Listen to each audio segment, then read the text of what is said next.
Kita panjatkan puji syukur kehadirat Allah Subhanahu wa taala yang mana atas limpahan rahmat dan karunia kepada kita semua, sehingga pada malam hari ini kita dapat berkumpul mengaji bersama kajian rutin malam Kamis bersama beliau Al-Ustaz Rasyid Abu Rasida dengan tema pada malam hari mempermainkan syariat dan perdukunan. Dan tak lupa salawat serta salam senantiasa tercurah pada junjungan kita Nabiullah Muhammad Sallallahu Alaihi Wasallam, kepada keluarga, para sahabat serta umat Islam insyaallah sampai akhir zaman nanti. Maka tak perlu berlama-lama lagi, kepada beliau Al-Ustaz Rasyid Abu Rasida, tafadhal masykurun. Baik.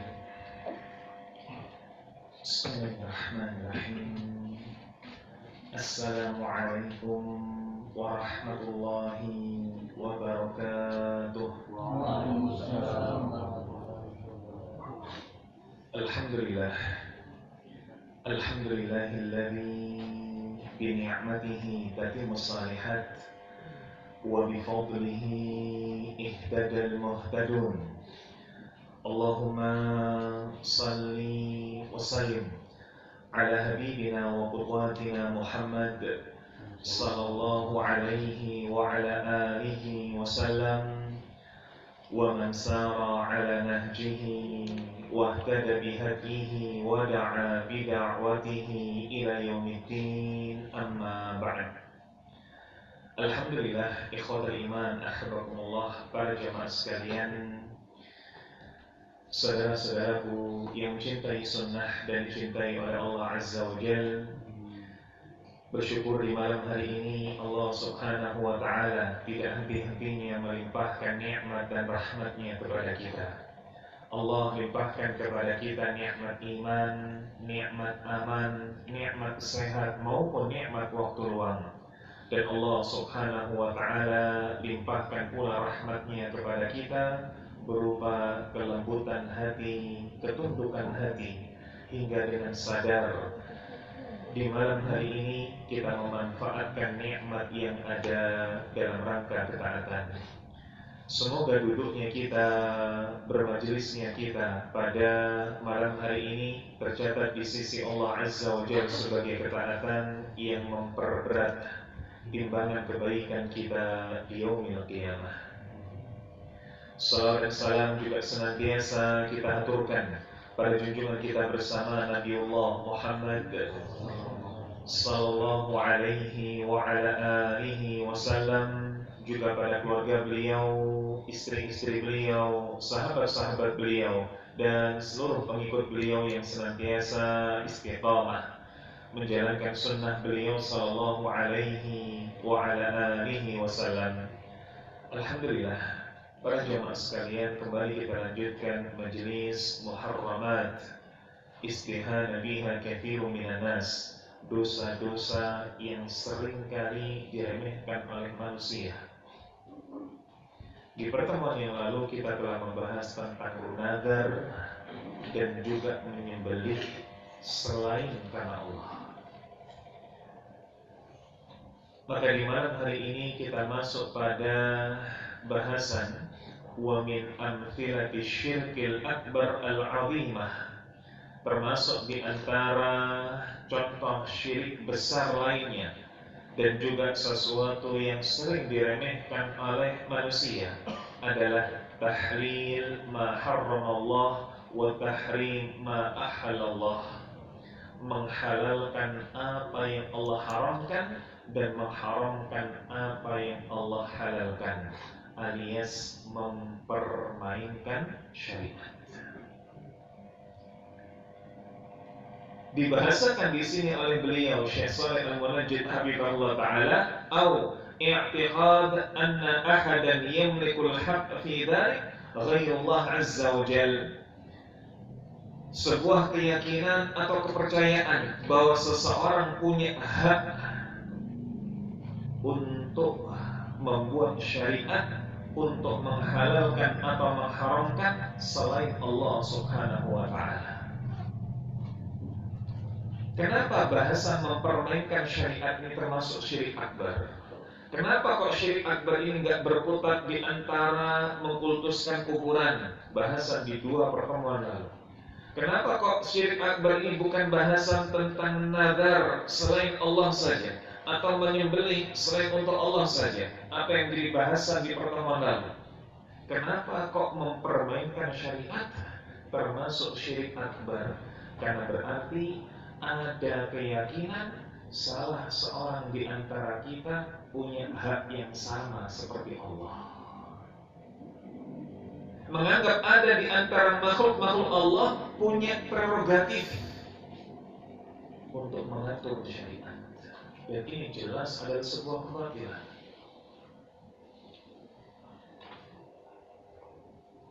Atau disebutkan di sini bagaimana meyakini adanya hukum ciptaan manusia, undang-undang ciptaan manusia yang lebih baik daripada aturan Allah.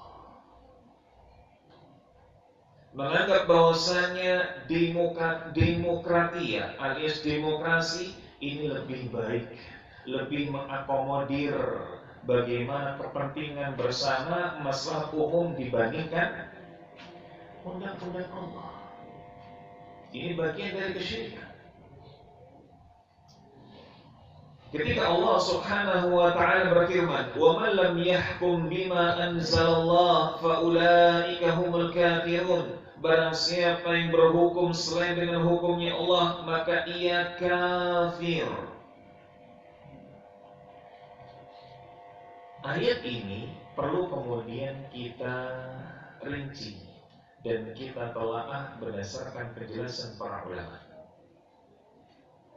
Kalau kita kumpulkan dari para mufassirin, tafsir-tafsir yang ada, terutama tafsir yang mu'tabar, baik itu tafsir Ibnu Katsir maupun tafsir As-Sa'di maupun tafsir Jalalain, lebih-lebih tafsir yang di sana mengumpulkan bagaimana penjelasan para ulama. Sebut di sana Adwaul Bayan, Syekh As-Sinqiti masalah. Maka tidak kita dapati satu pun penjelasan para ulama tentang wa man lam yahkum bima anzalallah fa ulaika humul kafirun. Barang siapa yang tidak berhukum dengan hukumnya Allah, maka dia telah kafir. Maknanya adalah kafir keluar dari Islam. Tidak kita dapati. Bukan itu penafsirannya. Sekedar bagaimana kita berhukum dengan demokrasi, maka berarti kita kafir. Tidak. Tetapi bagaimana ketika kita meyakini demokrasi lebih baik daripada undang-undang Allah, meyakini bahwasanya demokrasi lebih baik daripada aturan Islam, apa yang Allah firmankan qala Allah dan apa yang Nabi sallallahu alaihi wasallam sampaikan, sabda Rasulullah sallallahu alaihi wasallam, baru di situ kafir. Tetapi tentu saja tetap harus menjadi perhatian kita bahwa mempermainkan syariat, menghalalkan apa yang Allah haramkan, mengharamkan apa yang Allah halalkan, jelas adalah sesuatu yang sangat keji, sesuatu yang sangat zalim, kekejian dan kezaliman kepada Allah Subhanahu wa Ta'ala. Nah, para jamaah sekalian, saudara-saudaraku yang mencintai sunnah dan dicintai oleh Allah Azza wa Jalla, Allah Subhanahu wa Ta'ala berfirman di dalam surat At-Taubah ayat 31, "Ittakhadhu ahbarahum wa ruhbanahum arbaban min dunillah." Mereka menjadikan orang-orang alim dari kalangan Yahudi maupun dari kalangan Nasrani, ruhban dan juga ahbar, sebagai tandingan selain Allah. Adi bin Hatim, seorang sahabat yang kala itu saat turunnya ayat ini belum lama masuk Islam. mendengar bagaimana Allah Subhanahu wa taala berfirman, maka menjelaskan kepada Nabi sallallahu alaihi wasallam, kami tidak demikian. Kalau dikatakan ahlul kitab ini menjadikan orang-orang alimnya, pemuka agamanya, rahib dan pendetanya sebagai tandingan selain Allah, kami tidak demikian wahai Rasulullah. Maka Nabi pun sallallahu alaihi wasallam menjelaskan, benar, engkau tidak langsung menjadikan mereka sebagai Tuhan. Engkau tidak langsung menjadikan alim-alim di antara engkau, yakni alim-alim di antara orang Yahudi maupun di kalangan orang-orang Nasrani sebagai sesembahan, melainkan ketika orang-orang alim tersebut, ketika pemuka agama Yahudi dan Nasara tersebut menghalalkan apa yang Allah haramkan atau mengharamkan apa yang Allah halalkan, kalian ikuti. Maka itulah makna dari menjadikan mereka sesembahan selain Allah. Karena seakan-akan engkau meyakini mereka punya hak prerogatif yang sama dengan Allah. Tidak langsung menyembah pendeta, tidak langsung menyembah rahib, enggak memang. Tapi bagaimana ketika mereka memutuskan hukum berkebalikan dengan apa yang Allah turunkan, mereka menghalalkan apa yang Allah haramkan, mereka mengharamkan apa yang Allah halalkan, dan engkau ikuti, maka itu sama artinya engkau menjadikan mereka sesembahan selain Allah. Baik. Dan sungguh bagaimana penjelasan para ulama tentang hal ini adalah penjelasan yang sangat panjang. Bagaimana mempermainkan syariat sesuatu yang betul-betul dikecam. Betul-betul dikecam. Tidak ada yang berhak menghalalkan dan mengharamkan selain Allah Subhanahu wa ta'ala. Jangankan kita, Nabi pun sallallahu alaihi wasallam tidak. Ketika Nabi sallallahu alaihi wasallam hendak memberikan syafaat dan Nabi diberikan oleh Allah kesempatan untuk memberikan syafaatul udhma, itu pun tidak bisa kecuali dengan aturan Allah. Syafaat itu ada dua syarat. Allah memberikan izin kepada yang memberi syafaat, dan Allah memberikan izin kepada yang diberi syafaat. Allah memberikan izin kepada yang bisa memberi syafaat, ini banyak. Para nabi itu bisa memberikan syafaat, tapi bukan syafaatul ummah. Para malaikat,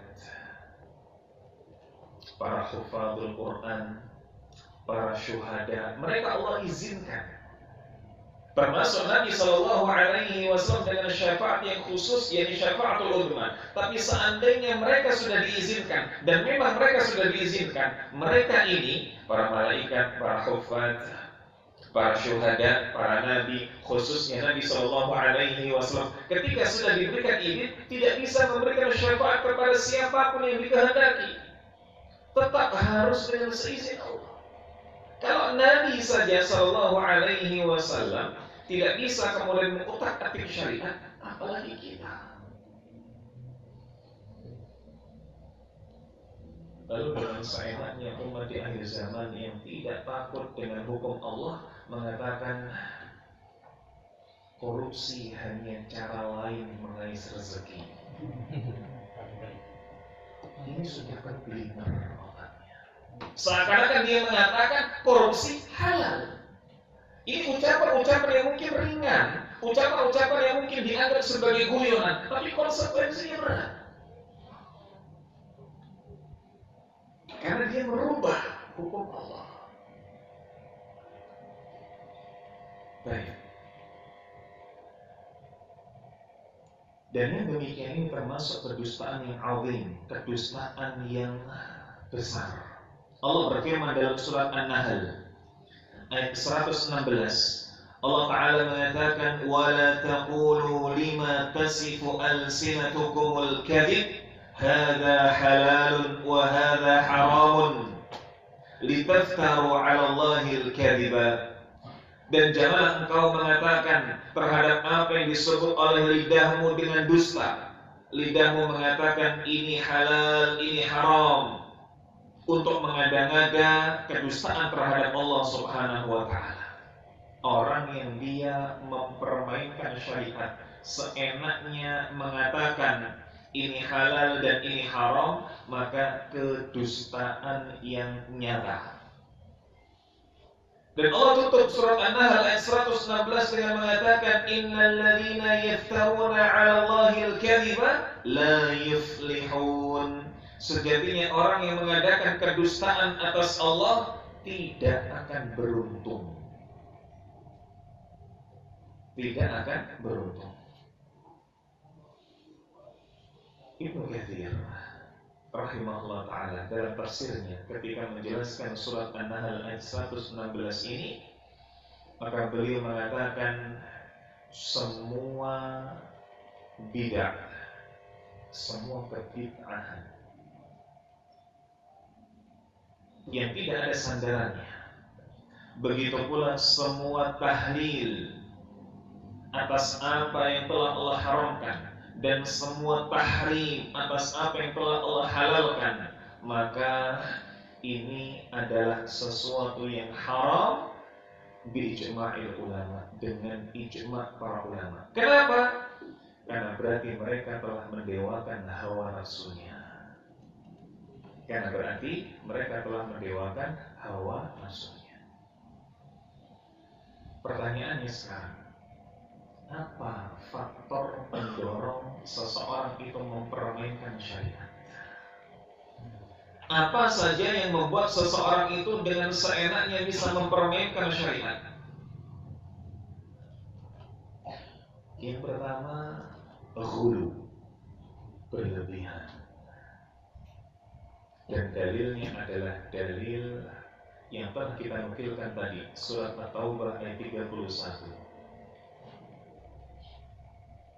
Mereka menjadikan orang-orang alimnya, orang-orang berilmunya dari kalangan Yahudi maupun Nasara, rahib-rahib, sebagai Tuhan.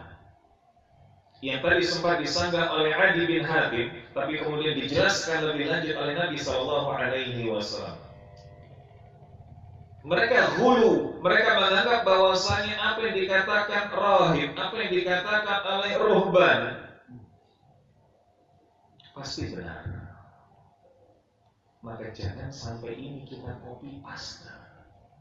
Ghulu tapi versi Islam. Berarti kalau sendiko dawuh sama ustadz, pokoknya hanya melihat ustadz itu saja. Kacamata kuda. Saya nggak terima dengan pendapat ustadz lain. Cuma ustadz itu saja. Maka ini ghulu. Tidak ada bedanya dengan apa yang dahulu pernah dilakukan oleh Adi bin Hatim. Tidak ada beda. Dan ternyata di zaman sekarang ada. Saya nggak mau dengarkan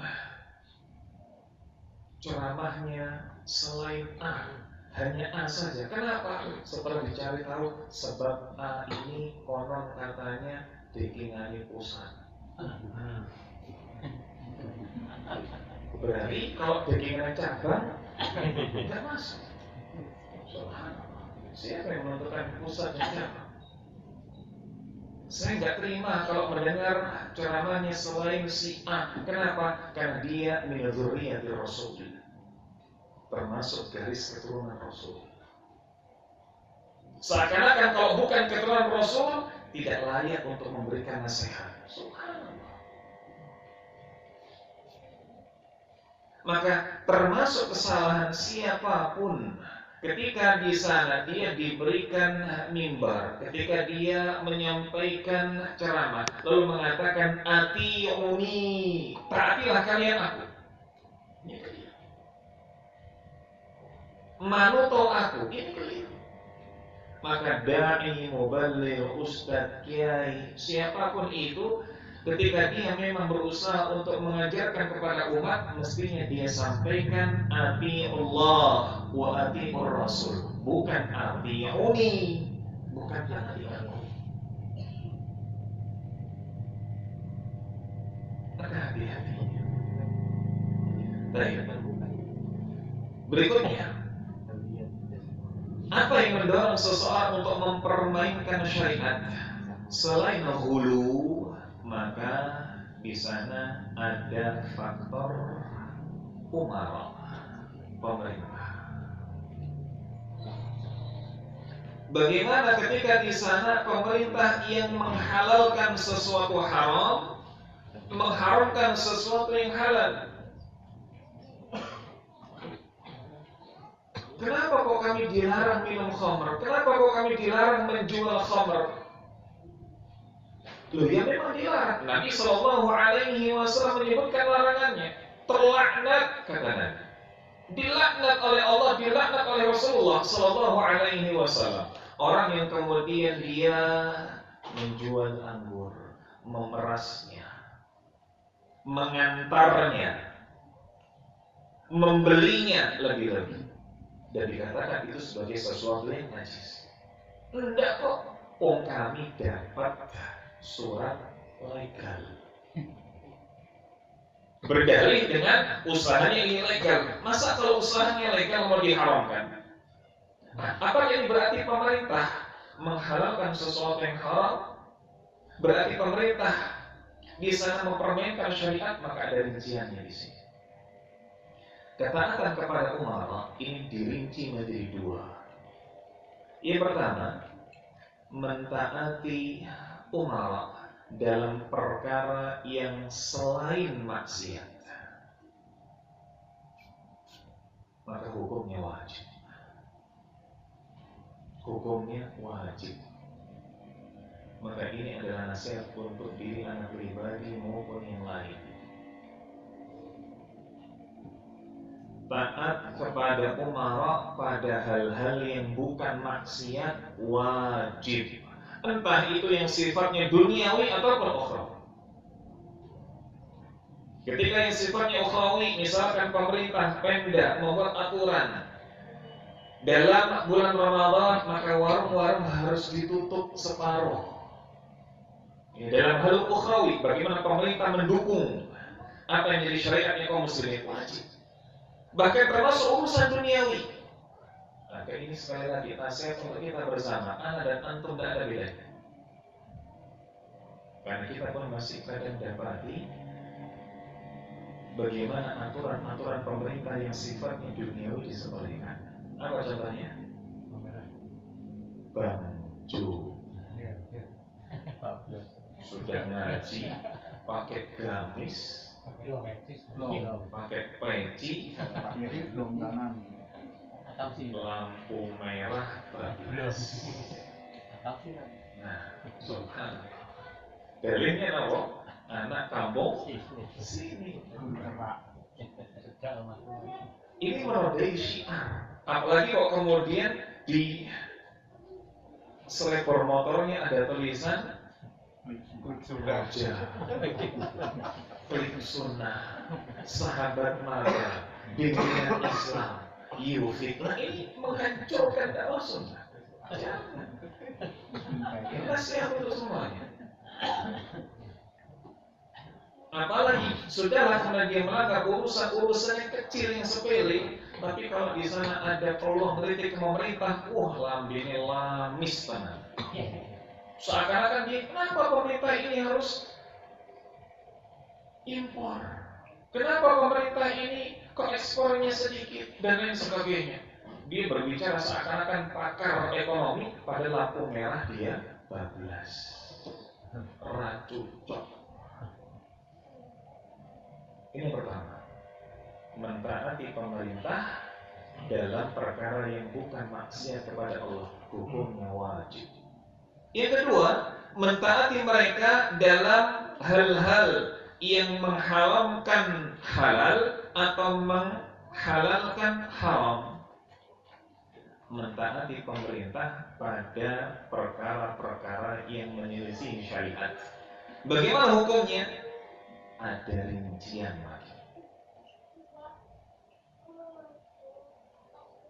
Rincian yang pertama, kalau mentaati mereka, ini pemerintah dalam perkara menghalalkan apa yang diharamkan, mengharamkan apa yang dihalalkan, ridho terhadap aturan tersebut, meyakini aturan tersebut lebih baik daripada hukum Islam, bahkan sampai membenci hukumnya Allah, maka yang demikian ini kafir.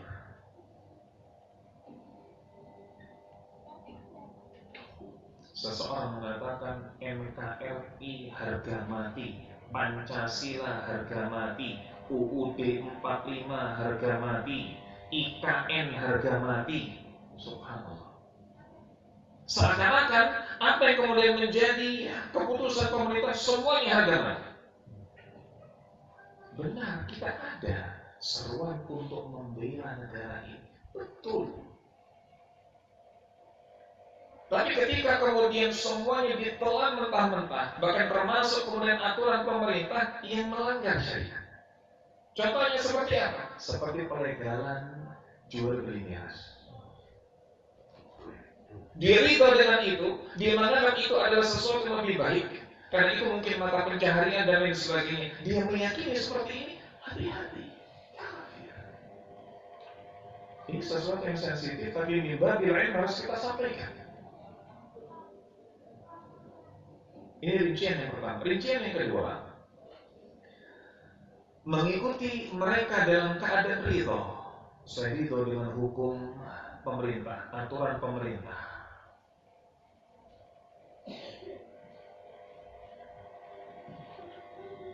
Tetapi meyakini bahwasanya hukum Allah lebih baik, hukum Allah lebih tinggi, hukum Allah lebih agung, hukum Allah lebih sempurna, maka orang yang demikian tidak kafir. Namun orang yang demikian dihukumi fasik. Dihukumi fasik. Rincian yang ketiga, kalau seseorang itu jahil, seseorang itu bodoh, mengira bahwasanya apa yang ditetapkan pemerintah itu adalah ketetapan Allah, apa yang diputuskan oleh negara maka itu adalah sejalan dengan aturan syariat, maka golongan yang seperti ini pun juga terbagi menjadi dua, karena udzur bil jahl itu tidak mutlak. Terbagi lagi menjadi dua. Kalau orang itu jahil, orang itu bodoh, mengira bahwasanya aturan pemerintah sama seperti hukum Allah, maka dirinci menjadi dua. Yang pertama, seseorang yang dia memungkinkan untuk mengakses informasi, memungkinkan baginya untuk mencari tahu, maka orang yang demikian dihukumi lalai dan dia berdosa karena kelalaiannya. Dia bisa nyari tahu, dia punya HP, dia punya smartphone, dia punya paket data, dia juga tinggal di lingkungan kota, bisa mengakses informasi dengan mudah, maka dia dihukumi jahil, lalai, dan dia berdosa karena kelalaian. Tapi kalau kemudian dia ini jahil dan memang tidak memungkinkan untuk belajar, maka orang yang demikian ini barulah mendapatkan udzur bil jahl. Tapi yang seperti ini nadir minan nawadir, jarang sekali. Orang yang mungkin tinggalnya di pelosok, orang yang mungkin tidak ada internet, orang yang mungkin tidak ada dia pegang smartphone, nah inilah yang dapat udzur bil jahl. Dan jelas orang yang seperti ini tidak mungkin duduk di majelis seperti ini. Tidak mungkin. Nah, ikhwatal iman, ahbabullah, para jemaah sekalian, saudara-saudaraku yang mencintai sunnah dan dicintai oleh Allah Azza wa Jalla, ini bahasan pertama di malam hari ini, mempermainkan syariat. Bahasan berikutnya adalah tentang perdukunan.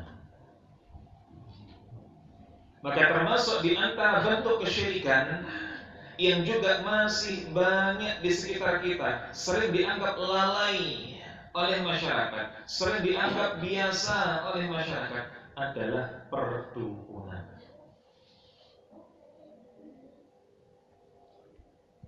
Allah Subhanahu wa taala mengatakan dalam surat Asy-Syu'ara ayat 221. Allah berfirman, "Hal unabbi'ukum 'ala man tanzilu syayatin tanzilu 'ala kulli affakin athim." Apakah akan aku beritakan kepada kalian kepada siapa syaitan itu turun? Mereka turun kepada setiap pendusta yang berbuat jahat, ala kulli affakin athim, yakni para dukun dan juga para tukang sihir.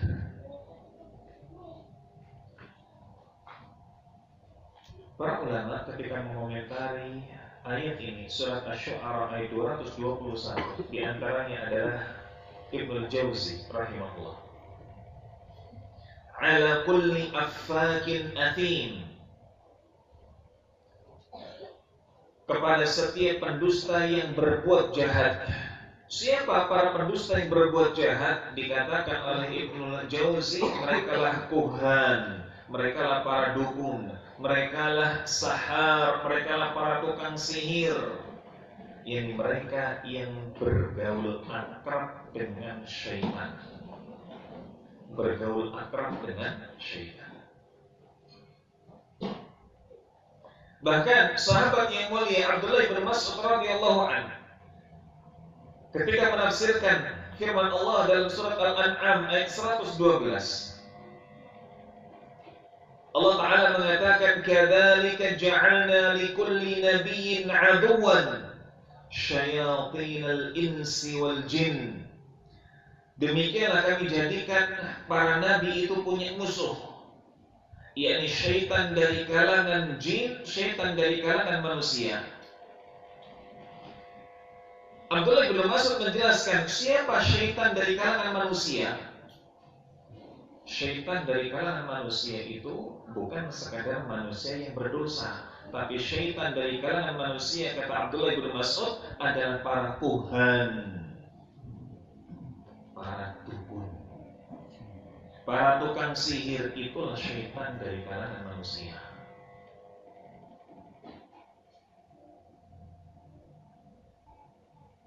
Jabir bin Abdullah ketika menafsirkan taghut,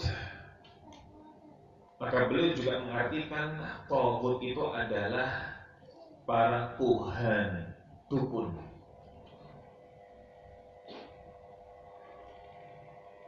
Maka banyak sekali ayat-ayat di dalam Al-Quran yang membahas tentang dukun, dan semuanya tidak mungkin dan tidak akan kita dapati satu pun para salafun salih yang menghalalkannya.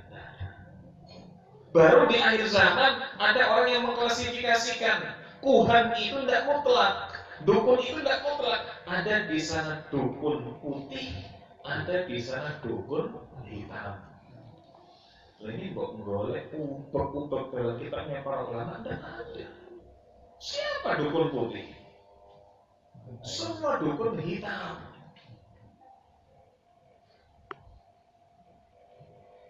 Ketika Nabi Shallallahu Alaihi Wasallam menyebutkan tentang 7 dosa yang membinasakan, di mana 7 dosa yang membinasakan ini beliau sebutkan 7 kabair dalam satu hadis. Makanya ini sering disebut pula, ini bagaimana hadis yang menjadi landasan pengklasifikasian kabair dan shaghair, dosa besar dan dosa kecil. Nabi sallallahu alaihi wasallam mengatakan, "Ijtanibu as-sab'al mubiqat." Jauhilah oleh kalian 7 dosa besar yang membinasakan. Para sahabat bertanya, "Ma hunna ya Rasulullah?" Apa saja 7 dosa besar yang membinasakan? Nabi pun sallallahu alaihi wasallam mengatakan, "Asyirku billah." Yang pertama syirik. Yang kedua as-sihr, sihir. Setelah syirik, Nabi sebutkan sihir. Sihir ini dulinannya siapa? Mainannya siapa? Dukun. qatlun nafs allati harramallahu illa bil haqq. Yang ketiga, membunuh jiwa yang tidak dihalalkan oleh Allah, alias membunuh jiwa yang haram untuk dibunuh.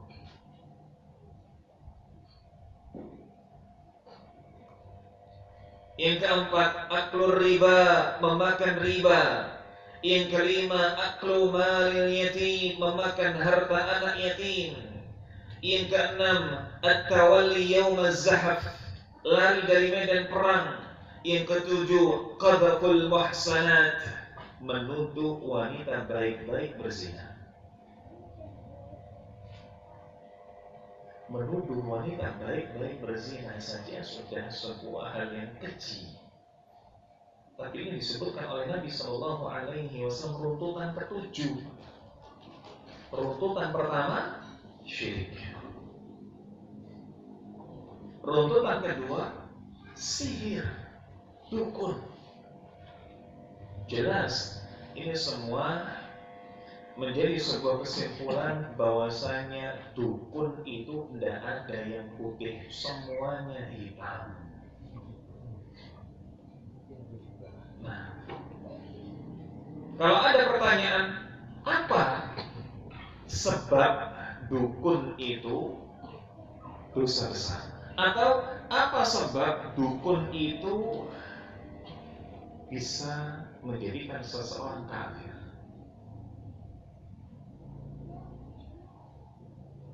Kalau zina dikatakan sebagai sesuatu yang haram, jelas mengacaukan nasab, merusak kehormatan wanita, dan lain sebagainya. Tapi kalau dukun, kenapa kok dia dikatakan sebagai syirik? Kenapa kok dia bisa mengeluarkan pelakunya dari Islam? Kenapa?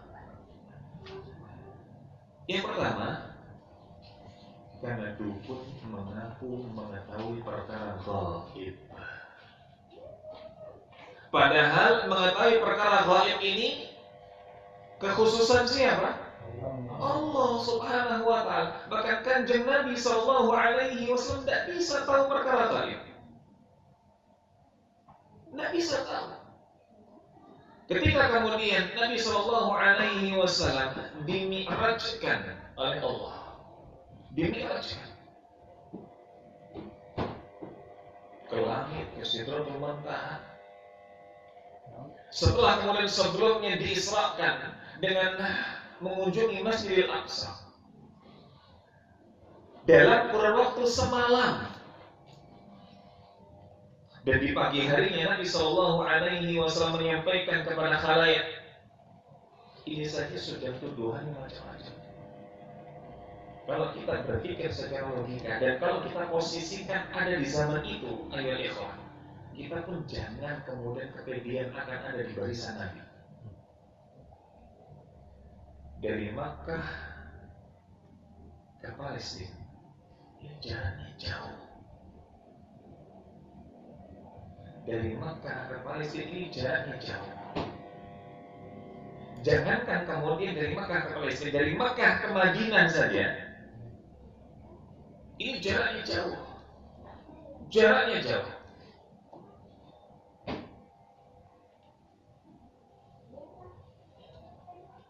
Kita kalau perjalanan naik bis dari Makkah ke Madinah berapa jam? 6 jam.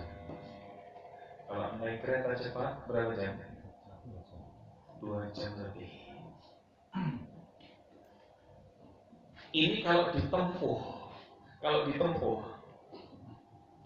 di zaman dahulu dengan keadaan di zaman dahulu jelas sudah tidak mungkin.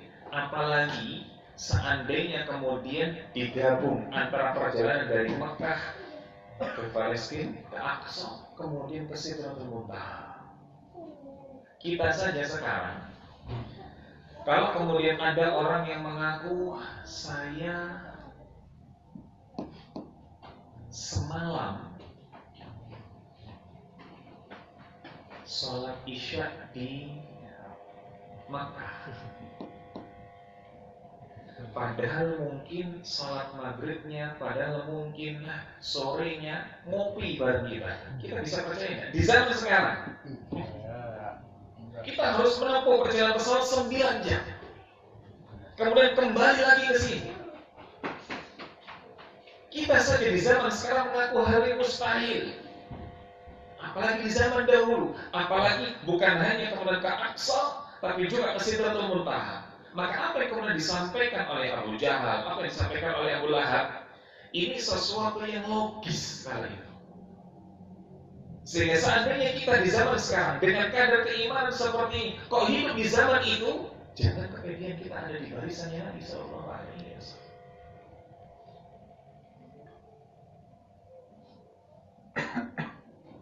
Dan ketika kemudian beliau diminta untuk kemudian menggambarkan keadaan Masjidil Aqsa, dan jelas Nabi Shallallahu Alaihi Wasallam ketika pertama kali ke sana bukan perhatian beliau melihat bagaimana interiornya. Dan ketika Nabi Shallallahu Alaihi Wasallam kesulitan untuk menggambarkan, Allah tampakkan. Bukan Nabi tahu perkara gaib, bukan kemudian Nabi Shallallahu Alaihi Wasallam kala itu tiba-tiba punya telepati. Enggak. Ketika Nabi Shallallahu Alaihi Wasallam melihat bagaimana penghuni neraka mayoritas adalah wanita karena mereka kufur terhadap kebaikan suami. Ini bukan Nabi Shallallahu Alaihi Wasallam tahu perkara gaib. Nabi ditampakkan oleh Allah Subhanahu wa Ta'ala.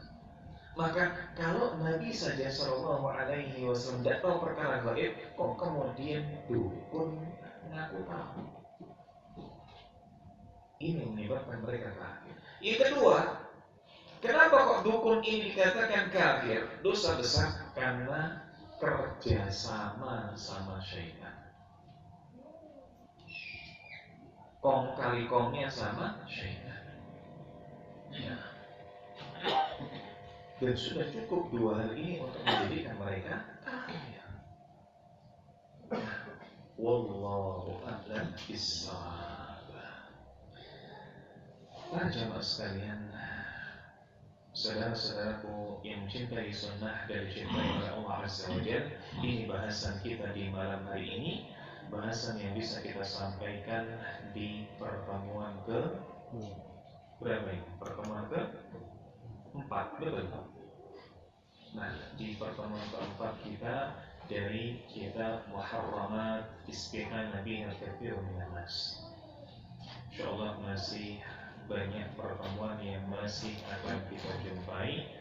Maka kita berdoa kepada Allah agar diberikan kesehatan, minta kepada Allah agar diberikan keberkahan, sehingga kita bisa istiqomah menghatamkan kitab ini, yaitu dosa-dosa besar, dosa-dosa yang sering diremehkan oleh manusia.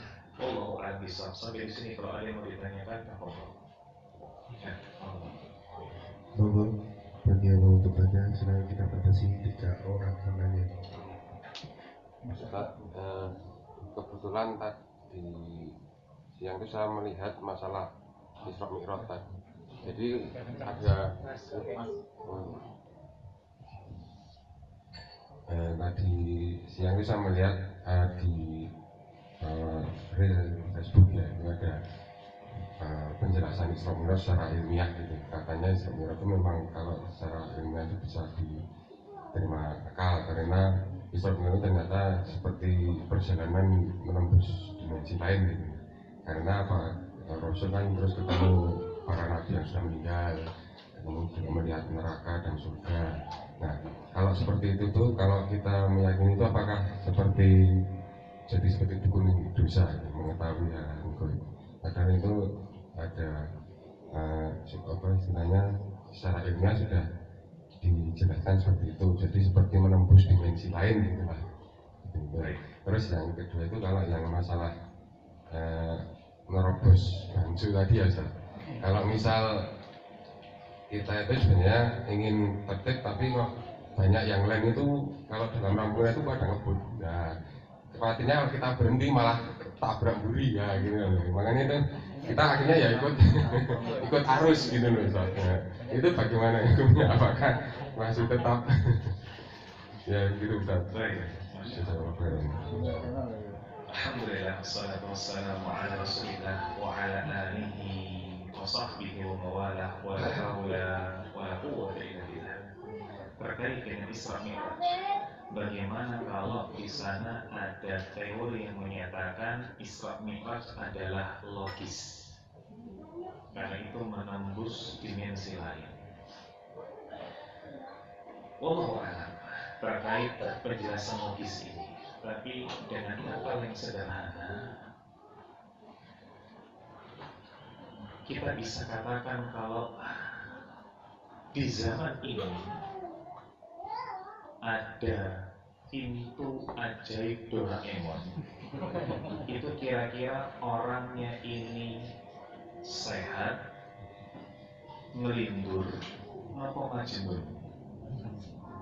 Kalau di zaman sekarang ada orang yang mengatakan, oh pintu ajaib Doraemon itu ada, maka kita bisa katakan orang seperti ini sehat, melindur, apa majnun. Yang jelas antara kedua atau ketiga. Maka benar bahwasanya secara runtutan kita ini menomorsatukan dalil. Lalu kemudian akal dan perasaan kita gunakan menguatkan dalil. Benar. Kita percaya bahwasanya Nabi Shallallahu Alaihi Wasallam diisrakan, dimi'rajkan oleh Allah Subhanahu Wa Taala. Kita percaya. Maka kalau kemudian kita gunakan teori macam-macam dengan akal, dengan perasaan untuk menguatkan ini, silahkan saja. Tapi kan kita juga punya hukum kausalitas, hukum sebab akibat. Bahasa lainnya hukum logis. Hukum logis. Kita katakan mungkin tidak di sana ada hujan emas, hujan antam. Orang yang mengatakan mungkin kalau Allah berkehendak, ini bukan bahasan. Itu bukan bahasan. Ya kalau Allah berkehendak ya bisa saja. Tapi kan di sana ada hukum logis, kausalitas, hukum sebab akibat. Maka di zaman sekarang saja tidak mungkin kita katakan bagaimana seseorang ini bisa dalam hitungan semalam dari Makkah ke Masjidil Aqsa, lalu kemudian ke Sidratul Muntaha, lalu balik lagi ke Makkah. Kita saja di zaman sekarang tidak mungkin mengatakan dari Jogja, lalu kemudian ke Makkah, lalu balik lagi ke Jogja dalam semalam. Tidak mungkin. Ini dengan teknologi zaman sekarang tidak mungkin. Maka terlepas dari apapun itu teorinya, Allahu a'lam, kalau dia niatnya untuk menguatkan dalil, niatnya benar, tapi ya mestinya jangan menghulu. Mestinya jangan menghulu. Bolehlah dia menyampaikan teori, maka di sana menembus dimensi ruang dan waktu. Kalau ada yang mengatakan teori ini, maka kita anggap sama seperti di sana ada yang menganggap alien, sama seperti di sana ada yang menganggap apa? Apa Pak? Di zaman sekarang mitos-mitos yang mungkin masih jadi apa? Bumbu-bumbu di luar sana, ini sama seperti itu. Tidak usah kemudian kita terlalu gubris itu, yang penting kita cukup imani saja. Karena iman itu memang sesuatu yang apa? Ghaib. Namanya saja iman. Maka kita beriman dengan hal yang ghaib. Maka kalau kita sudah beriman dengan hal yang ghaib, selesai sudah. Selesai. Nah, Allahu a'lam bishawab. Nah, yang kedua tadi, yang kedua belum kan? Nah, gitu. Yang kedua, Lampu merah. Lampu merah. lampu merah. Bagaimana kalau saat lampu merah kita ingin taat kepada pemerintah Ustaz, tapi kalau kita mandek di belakang ini khawatir diseruduk. Maka bedakan antara kebenaran dengan pembenaran. Sudah akui saja salah selesai.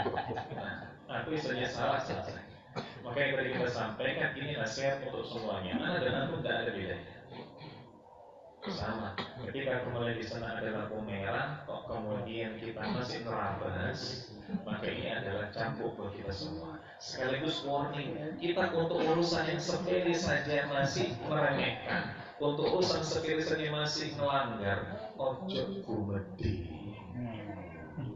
Kayak gini lalu kemudian membahas tentang apa? Membahas tentang kebijakan pemerintah, membahas tentang mungkin kebijakan ekspor impor, membahas mungkin tentang kebijakan subsidi apa? Subsidi bensin Pertamina dan lain sebagainya. Paling enak kita ini sibukkan sama ngaji, bekerja, berdoa, selesai. Allahu a'lam bishawab.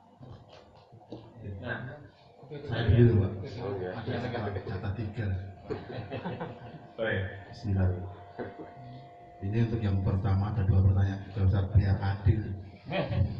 Yang pertama itu saya dapat tawaran proyek yang sebenarnya seharusnya itu nilai di atas 200 juta itu seharusnya pakai tender, tapi karena sekarang itu ada lingkaran-lingkaran yang bisa tanpa tender, akhirnya proyek itu tanpa tender Ustaz. Tapi si pemegang kebijakan ini meminta 15% dari nilai proyek untuk bisa menggolkan, memilih vendor. Kalau tender sudah pasti goal, cuman dia punya wewenang untuk memilih vendor, tapi dia minta jatah 15%. Apakah itu diperbolehkan?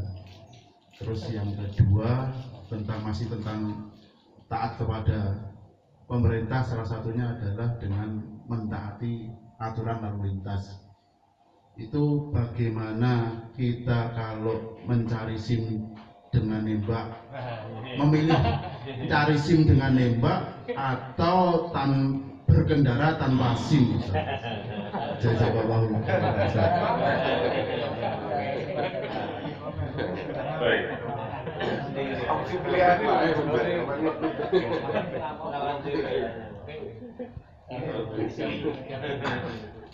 Ini loh bukti sulitnya jadi ustaz.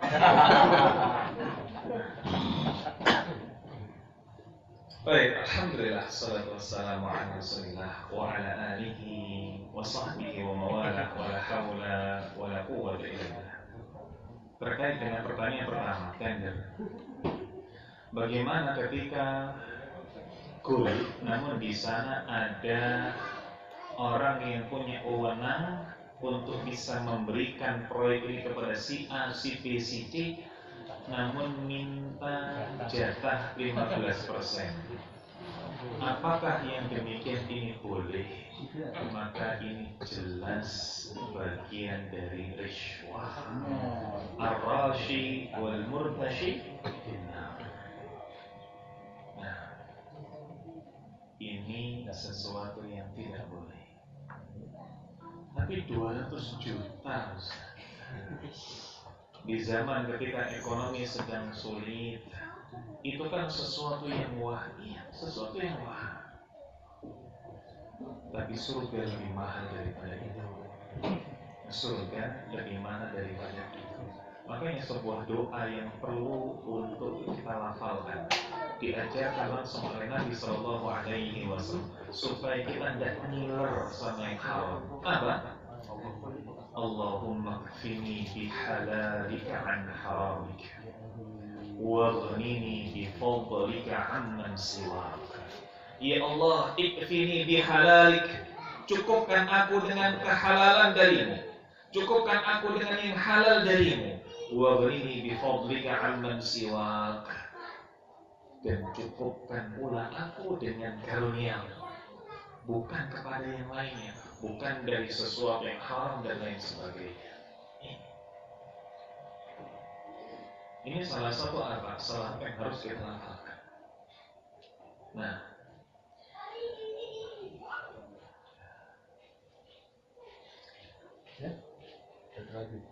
ada pun pertanyaan yang kedua. Pilih mana, Ustaz? Berkendara tanpa SIM atau berkendara dengan SIM yang nembak? Ini yang bertanya mungkin semoga Allah ampuni beliau ketika menyulitkan Ustaz. Nah, Dalam pribadi. Pesanan. Dan subhanallah, memang inilah bagaimana ketika kita dikelilingi oleh orang-orang yang berwenang namun tidak ngaji. Dan ini terjadi. Ada seseorang yang kemudian dia sudah tes bolak-balik dan masih gagal. Tes bolak-balik dan masih gagal. Padahal kemudian orang ini sudah biasa nyeles. Sampai kemudian dia muntapnya itu ngomong ke polisi, ngomong ke yang lain. Lu mosok awak ini nggak bisa nyetir. Masa kita tidak bisa nyetir? Sampai ketika kemudian dia ini kekeh ditawari, sudah gimana mau coba lagi? Ya sudah coba lagi. Mau coba lagi, walaupun gagal lagi.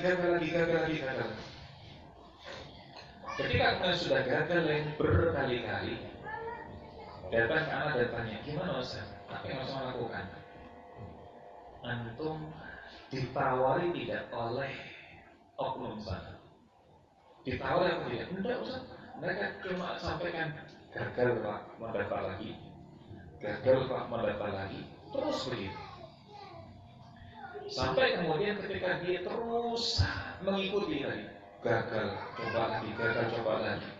Dia datang ke anak itu sudah 5 kali.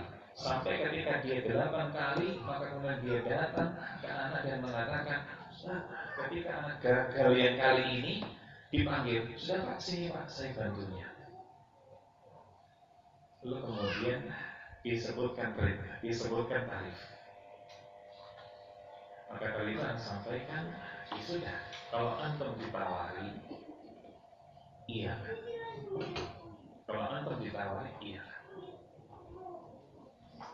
Karena semoga Allah mengampuni kita semua. Beda antara orang yang dia mencari-cari tahu dan orang yang kemudian dia ditawarkan. Beda. Lalu bagaimana kalau di zaman sekarang ada yang ikut pembuatan SIM massal? Maka ini jauh lebih mending, jauh lebih ringan dibandingkan kemudian seseorang nyari mana orang yang bisa bantu saya bikinkan situ. Maka ketika di sana dibalut dengan pembuatan SIM massal, ini masih lebih mending, masih lebih ringan. Masih lebih mending. Wallahu a'lam bishawab. Nah, ya Allah cukupkan hamba dengan pertanyaan yang menjawab. Apa? Iya Pak. Saya ingin pendalaman materi ini Pak. Pendalaman materi di luar tema. Tadi Ustaz mengatakan sahabat Adi bin Hatim. Adi bin Hatim itu kalau nggak salah orang Yahudi tadi. Tadi kan menyebut sahabat Nabi gitu. Yang mengatakan tadi mengharamkan yang haram dan menghalalkan yang halal. Itu tanya apa menasihati Adi bin Hatim? Baik. Ya. Tadi saya setengah ngantuk. Wassalatu wassalamu ala rasulillah wa ala alihi wa sahbihi wa mawalah wa la hawla wa la quwwata illa billah. Bagaimana terkait dengan sahabat Adi bin Hatim? Sahabat Adi bin Hatim dalam kisah ini adalah sahabat yang kala itu baru bersyahadat.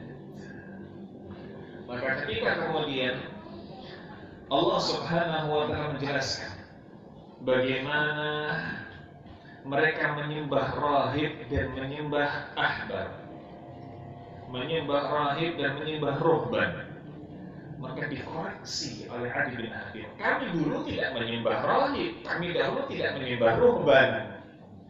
Maka Nabi Sallallahu Alaihi Wasallam jelaskan, mungkin tidak menyembah secara langsung, tapi bentuk penyembahannya adalah ketika rahib, ketika ruhban membuat keputusan yang berkebalikan dengan syariat, menghalalkan yang haram, mengharamkan yang halal, maka engkau tunduk kepada rahib, tunduk kepada ruhban. Ini sama seperti engkau menjadikan mereka arbaban min dunillah. Maka siap seperti ini, model seperti ini banyak di dalam syariat kita, di dalam hadis Nabi. Contoh, ketika kemudian Nabi SAW mengatakan, la'anallah man la'ana walidah. Allah melaknat seseorang yang melaknat orang tuanya. Sahabat pun bertanya, wahai Rasulullah, adakah orang yang melaknat orang tuanya? Maka Nabi menjelaskan secara tidak langsung, seseorang yang dia ngilokno wong tua koncone, dia menghina orang tua temannya.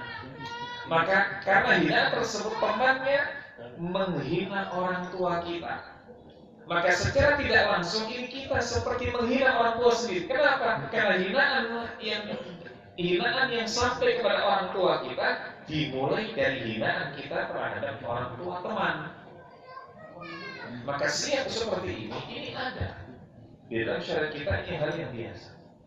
Dan ini termasuk uslub, gaya bahasa, uslubul Quran, uslubul hadis, gaya bahasa Al-Quran, gaya bahasa hadis Nabi Sallallahu Alaihi Wasallam. Nah, Allahu a'lam bishawab, ini para jamaah sekalian yang bisa kita sampaikan. Atas banyak sekali kurangnya, banyak sekali lalainya dan sedikit lebihnya saya mohon maaf. Semoga yang sedikit bermanfaat, melahirkan keberkahan untuk diri kita semua tanpa terkecuali, sehingga ketika ada di antara kita yang sedang sakit, semoga Allah sembuhkan. Ketika ada di antara kita yang sedang memiliki hajat, semoga Allah kabulkan.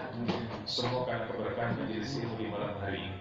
Aqulu ma tasma'un wa akhiru da'wana alhamdulillahi rabbil alamin. Assalamualaikum warahmatullahi wabarakatuh.